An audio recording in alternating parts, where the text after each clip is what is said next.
Қазақтың маңдайына біткен ұлы тұлға Абай Құнанбайұлына 175 жыл.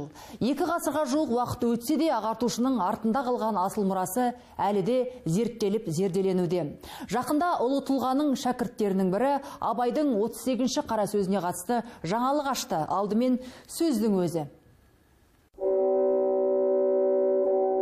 Ей, жүрегімнің қуаты перзентлерім, сіздерге адам ұлылығының мінездері туралы біраз сөз жазып, естелік қалдырайын. Ықыласпенен оқып, ұғып алыңыздар. Оның үшін махаббатың төлеуі махаббат. Әуелі адамның адамдағы ақыл, ғылым деген нәрселерменен. Мұның табылмағандығына себептер әуелі хауас сәлим һәм тән саулық.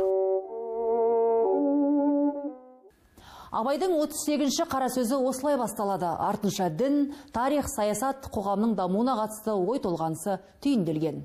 Абайдың 38-ші қара сөзі трактат. Абайтану ілімін зерттеп жүрген ғалымдардың жаңалығы бар. Күні бүгінге дейін қара сөз болып келген шығарма мұрағаттарда китап тасих деген атаумен сақталып тұр. Бұл қолжазба Абайдың шәкірті Мүрсейіт Бүкеұлы арқылы жеткен. Абай атамызға қатысты енді көп нәрсе зерттелген ғой, бірақ әлі де зерттелмей жатқан нәрселердің бар екені дәлел болып тұр. Яғни біріншіден 38-ші қара сөз деген Абайдың қара сөзі, оның бұл біріншіден өзінің тақырыбы емес, Абай атамыз ондай тақырып қойылмаған.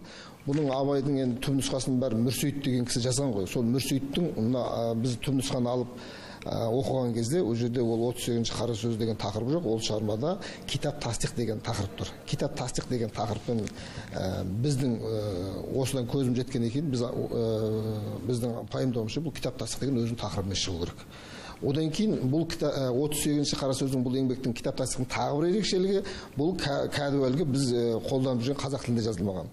Басқа бүкіл Абайдың шығармаларының бәрі, өлеңдері, қара сөздің бәрі кәдімгі бізге түсінікті қазақ тілінде жазылса, бұл шағатай тілінде жазылған. Шағатай тіл деген қандай тіл? Бұл шағатай тіл деген біздің бүкіл оқымысты бабаларымыз, сонау жаңағы Қожа Ахмет Яссауиден бастап, Рабғузиден бастап, Қадырғали Жалайырдан бастап бәрі қолданған ғылыми тіл. Абайдың және ең күрделі шығармасы. Бұл шағатай тілінде жазылған өте бір керемет тың дүние екен. Оның үстіне бұндай тағы бір оған қоса тың мәліметтердің бірі, әдебиеттану ғылымында хашия деген ең ерекше бір жанр бар. Оны Бауыржан Момышұлы, Мекемтас Мырзахметұлы жазған хашиямен, яғни бұл жиек жазу деп аталады. Мына жерлерде кітаптың бос орнын қалдырып кетеді, кітапты оқып отқан кезде жазып отқан адам оған мына жаққа пікірін түртіп кетеді. Бұл осы Мүрсейіттің қолжазбасы, Абайдың 38-ші қара сөзі деп жүргенде китап тасих хашиямен берілген екен. Хашиямен берілген. Яғни бұл жерде бұл қандай хашия? Бұл китап тасихты біз аударған кезде бұл иман кітабы деген мағынаны білдірді, растау кітабы. Иман молдаларымыз айтып жүреді, бұл ақырет күніне сену, пайғамбарларға сену деген секілді. Осы мына жерде араб әрпімен Абай осы Мүрсейіт Бүкеұлы қолжазбаға осы хашиямен берген екен. Осындай бір тың деректердің куәгері болып отырмыз. Ал енді біздің оқып жүрген қолжазбаларда бірнеше сөздер қалып кеткен. Жас зерттеуші Әзімхан Исабек ірі еңбекте жүрексіне кіріскен жасырмады. Қолжазбаны аудару үшін исламтанушы Абдуллах Қажының көмегіне жүгінген. Анық болғаны трактатта бұрмаланған сөздер де бар.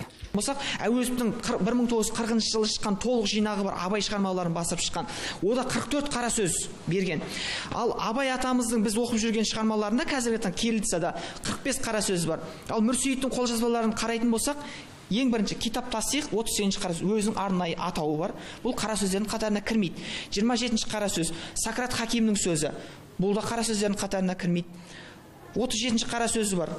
Бұл да қара сөздердің қатарына кірмейді. Ал енді қараңыздар, сонда 37-ші қара сөзі мен 45 қара сөз бірігіп кеткен, сонда бізде нақты Мүрсейіттің қолжазбаларына сүйенетін болсақ, Абайда 41 қара сөзі бар.